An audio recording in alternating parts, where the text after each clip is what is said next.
Kanchana film తర్వాత మంచి hit కొట్టాలి, పెద్ద హిట్ అయిపోయింది. నేను అనుకున్నట్టుగా కాంచనా కన్నా గంగా వచ్చి పెద్ద హిట్ అయింది. దానికైనా మంచి ఫిల్మ్ కావాలి. మంచి ఫిల్మ్ అంటే ఏంటి, 100 crores కలెక్ట్ చేసేసింది. ఒక 4 ఫైట్ ఉన్న కథలు వచ్చి చాలామంది చెప్పారు. తర్వాత ఒక 6 సాంగ్ సార్ అని చెప్పారు. సో ఇదన్నీ ఓకే, మంచి కథలు మనం ఉంటేనే గెలుస్తామని వెయిటింగ్ నేను. ఆ టైంలో వాసు గారు వచ్చి శివలింగ పిక్చర్ చూపించారు కన్నడలో. ఇప్పుడు చూస్తే చాలా పిక్చర్లో ఒక 15 సీను, తర్వాత ఒక 20 సీన్ ఇంట్రోల్ బ్లాక్లోనే కథ మొదలవుతున్నాయి. కానీ ఈ పిక్చర్లో ఈ పిక్చర్ స్టార్టింగ్ నుంచి కథ స్టార్ట్. సో మంచి కథ ఇది.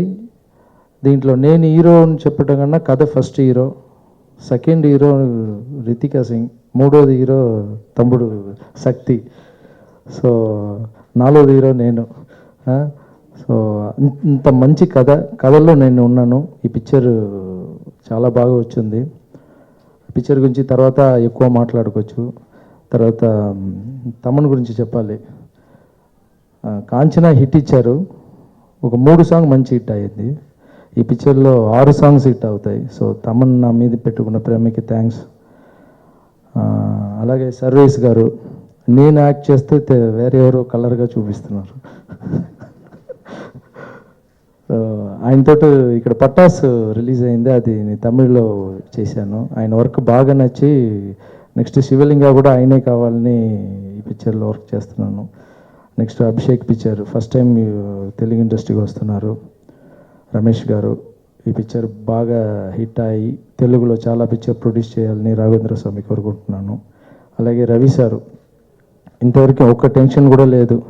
ప్రొడ్యూసర్ అంటే ఉంటారా పారిపోతారా అన్న భయంలో ఉన్నాను. ఇప్పుడు కొన్ని పిక్చర్ అలా జరుగుతాయి. ఇప్పుడు దాకా చాలా హ్యాపీగా ఒకే ఒక సాంగ్ ఉంది. సాంగ్ పిక్చర్ ఎలా స్టార్ట్ అయింది ఎలా ఫినిష్ అయింది మాకు తెలియదు. సో అంత బాగా చేశారు రవి గారు. రితికా సింగ్ గురించి చెప్పాలంటే, అమ్మాయి ఒక బాక్సరు, నేను ఒక డ్యాన్సరు. ఒక ఫైట్ ఒక డ్యాన్స్ మిక్స్ అయింది. కానీ ఈ పిక్చర్లో అమ్మాయి సెకండ్ హీరోయిన్ ఎందుకు చెప్పానంటే, చంద్రముఖిలో వచ్చి జ్యోతిక మేడంకి ఎంత మంచి నేమ్ వచ్చిందో ఆ నేమ్ రితికా సింగ్కి వస్తుంది. ఆ ఇంట్రోల్ బ్లాక్ నేను చూసేప్పుడు కన్నడలో ఒక అమ్మాయి చేసింది, చాలా బాగా చేసింది. దానికన్నా వాసు గారు తమిళ్లో ఈ అమ్మాయిని చాలా బాగా చేయించారు. ఆ ఇంట్రోల్ బ్లాక్ చూసేప్పుడు నేను కాంచనా తీశాను, నేను చూసేప్పుడు నేనే భయపడాను. సో అంత బాగా చేసింది అమ్మాయి. క్లైమాక్స్ కానీ అన్నీ బాగా చేసింది. ఆ అమ్మాయి బాగా రావాలి, ఇంకా బాగా పిక్చర్ చేస్తుంది. తర్వాత వెంకటేష్ బాబు పక్కన కూడా ఒక పిక్చర్ చేస్తుంది రితికా సింగ్. సో బాగా రావాలి. ఇప్పుడు వాసు గారి గురించి చెప్పాలంటే, రజనీ గారి ఫ్యాన్ మీ అందరికీ తెలుసు.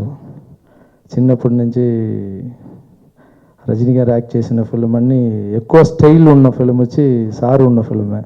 ఫస్ట్ మన్నన్లో స్టైల్ ఎక్కువ ఉంటుంది.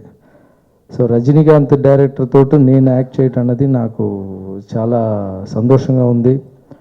నేను ఇంట్లో వెళ్ళి చెప్పాను, నెక్స్ట్ ఎవరు డైరెక్టర్ని మా అమ్మ అడిగితే మా అమ్మ దగ్గర చెప్పాను, చంద్రముఖి చేశారు కదా మా రజనీకాంత్ గారు డైరెక్టర్ తోటి చేస్తున్నాను అన్నాను. తర్వాత ఆయన చేసిన చిన్న తంబి కానీ వాల్టర్ వెటర్ కానీ అన్నీ ఒక మంచి స్క్రిప్ట్లో హీరో ఉంటారు.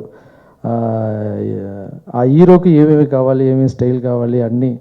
తర్వాత నన్ను ఎలా చూసుకుంటున్నారంటే సొంత అబ్బాయిలాగా చూసుకుంటున్నారు.